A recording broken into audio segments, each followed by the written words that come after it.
Having introduced proton NMR spectroscopy in the previous module, this module will focus on carbon-13 NMR spectroscopy.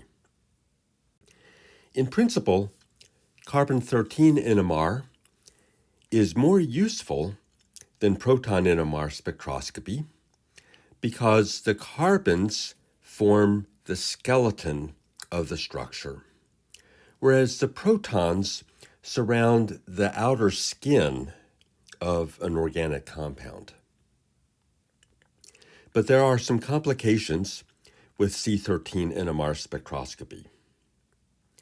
Other than the common attribute of the nuclear spin being 1/2, which is the same as for proton, carbon-13 is relatively low abundance in nature. Only slightly more than 1% of the carbon atoms in nature are carbon-13. This is also complicated by the weak sensitivity of carbon-13 to the nuclear magnetic resonance phenomenon compared to the proton. Therefore, the relatively poor receptivity of carbon-13 presents a considerable challenge to data acquisition. The other significant challenge in carbon-13 NMR spectroscopy is the relatively long time required for signal acquisition relative to proton NMR spectroscopy, as well as a considerably longer relaxation delay for carbon-13 versus proton. As you can see in the scheme, the free induction decay for the proton signal acquisition is generally complete within about 1 full second, whereas with carbon-13, the signal acquisition will continue for several seconds. In addition, the heavier carbon-13 nucleus then requires a much longer time for relaxation, on the order of tens of seconds, sometimes more than a minute. And if the carbon-13 nuclei do not sufficiently relax, the next pulse will not give a strong signal. Therefore, carbon-13 NMR acquisition takes considerably longer than proton NMR signal acquisition. The other interesting aspect of carbon-13 NMR spectroscopy is that with the high natural abundance of proton, the proton spins will couple with the carbon-13 nuclei. This gives us a lot of information. In fact, for all but the simplest compounds, the carbon-13 NMR spectrum will have too much information with the coupling with the proton nuclei.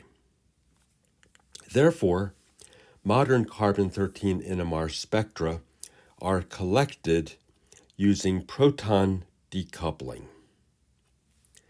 This requires a 2-channel setup, so we have one channel that is acquiring carbon-13 data by acquisition and relaxation, and there is a sequence generally with 5 to 10 second turnaround for the entire sequence. And then in a second channel, the proton frequency is being subjected to a continuous series of radio frequency pulses. This means that the proton spin is excited, and before it can relax, it's excited again, and excited again, and excited again. Therefore, the proton nuclear spin does not have an opportunity to relax. And so the acquisition of the proton spins is negated And this is the process which is known as decoupling, which greatly simplifies the carbon-13 spectra to be a series of singlets. The weak sensitivity of carbon-13 signal acquisition is somewhat enhanced by a phenomenon known as the nuclear-nuclear Overhauser effect.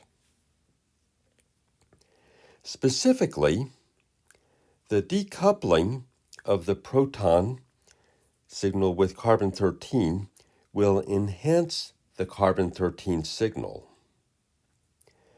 One bond proton to carbon coupling enhances the carbon-13 signal more than two bond or more distant proton carbon couplings. Therefore, methyl, methylene, and methine groups will exhibit stronger carbon-13 signals than will a quaternary carbon, meaning a carbon that does not have any protons covalently bonded to it. If we look at the carbon-13 spectrum of diethyl phthalate working from right to left, we see a strong signal that's assigned to the methyl group of the ester, another strong signal that's assigned to the methylene group of the ester. We also have relatively strong peaks for carbons 2 and 3 of the aromatic ring due to the protons that are attached to those carbon-13s. But for carbon 1, which has no hydrogens attached to it, the signal acquisition is not as strong. There is a weak enhancement from the proton attached to carbon 2, but this is now a two-bond proton to carbon-13 coupling. And this phenomenon is even weaker for the carbonyl carbon that is shown at this position, where the nearest protons are separated from the carbon by 3 bonds.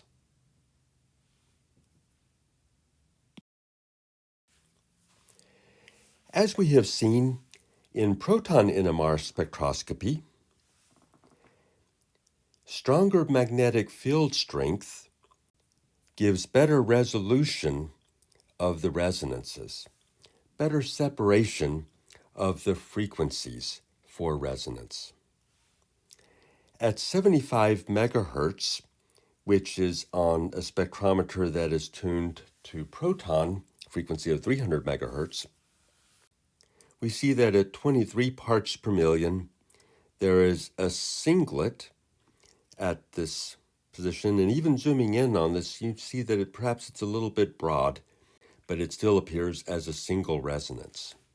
However, at doubling the magnetic field strength, 150 megahertz, which is the same instrument that is used for 600 megahertz proton frequency NMR,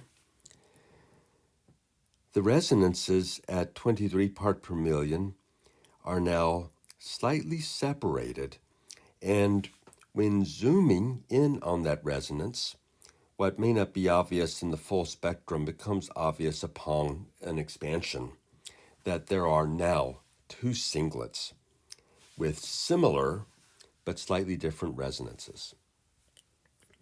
This corresponds to the diastereotopic methyl groups of this chiral secondary alcohol-containing substance. For the one-bond carbon-hydrogen coupling constants, the magnitude of these coupling constants is related to the degree of S character in the hybrid orbitals. And there's an equation that roughly predicts what the relationship of the one-bond coupling constant will be to the hybridization. For sp3 hybridized compounds, with methane being the standard, the one-bond coupling constant is 125 Hertz. For alkenes, such as ethylene, the one-bond coupling constant is now somewhat increased, approaching 160 Hertz. And for sp hybridized carbon-hydrogen bonds, the one-bond coupling in an alkyne is approximately 250 Hertz. Cyclopropanes have greater S character as the electron density of the carbon-carbon single bonds is not at the maximum between the carbon nuclei. This shows up in the experimentally measured coupling constant, approaching the alkene range. Electronegative substituents will further increase the magnitude of the one-bond coupling constant. So if we compare cyclopropane with epoxide with an oxygen, the coupling constant is further increased.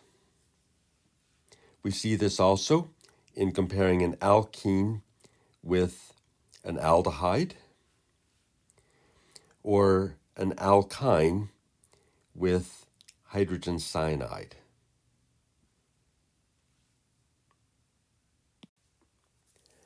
The magnitude of the one-bond carbon-hydrogen coupling constant is critically important for a very useful pulse sequence known as DEPT, D-E-P-T, that identifies carbon with one bond coupling with protons. This relies on using an average value of 145 Hertz. This can actually be quite broad in practice, from about 50 Hertz to 250 Hertz. But it's important to keep this in mind because occasionally this experiment can give some results that appear to be misleading. Knowing the magnitude of carbon-hydrogen bond couplings is valuable for identifying these cases. The DEPT experiment relies on using two different pulse angles. A 90-degree pulse will favor only the methine, whereas a larger pulse, ideally 135 degrees, will show all of the carbon-13s that have a single bond to one or more hydrogens. This tends to give a negative peak for methylene groups, CH2 groups, but the methine and the methyl groups appear as positive peaks. The textbook describes this in more detail.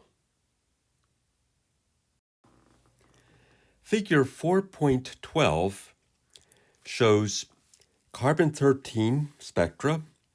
The bottom spectrum is proton decoupled, and then the other two spectra are DEPT spectra at pulse angles of 135 degrees and 90 degrees. Ipsinol has 10 carbons.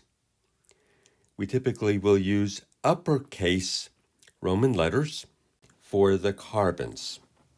So in this case, the letters A through J are used, and we ignore the CDCl3 1-to-1-to-1 triplet. The 90-degree pulse reveals that 3 of these 10 resonances are methynes, meaning that the carbon is bonded to only one proton. The 135-degree pulse then shows that 9 of these carbons are bonded to at least one proton. There are 2 additional carbon-13s with positive peaks. Those correspond to methyl groups. There are 4 carbons with negative signals, and those correspond to CH2 groups. The overall analysis reveals that there is one carbon, which is actually the most deshielded of the carbons, which has no protons covalently attached to it. The depth sequence was quite commonly used at the turn of the century, but over the past decade, a different procedure has become much more popular, and this is the proton-detected heteronuclear multiple quantum coherence, or HMQC experiment. This detects proton nuclei bonded to carbon nuclei, with the data published on 2 dimensions, with proton spectra on one axis and carbon-13 spectra on an orthogonal axis. This will be the subject of another video later in this module.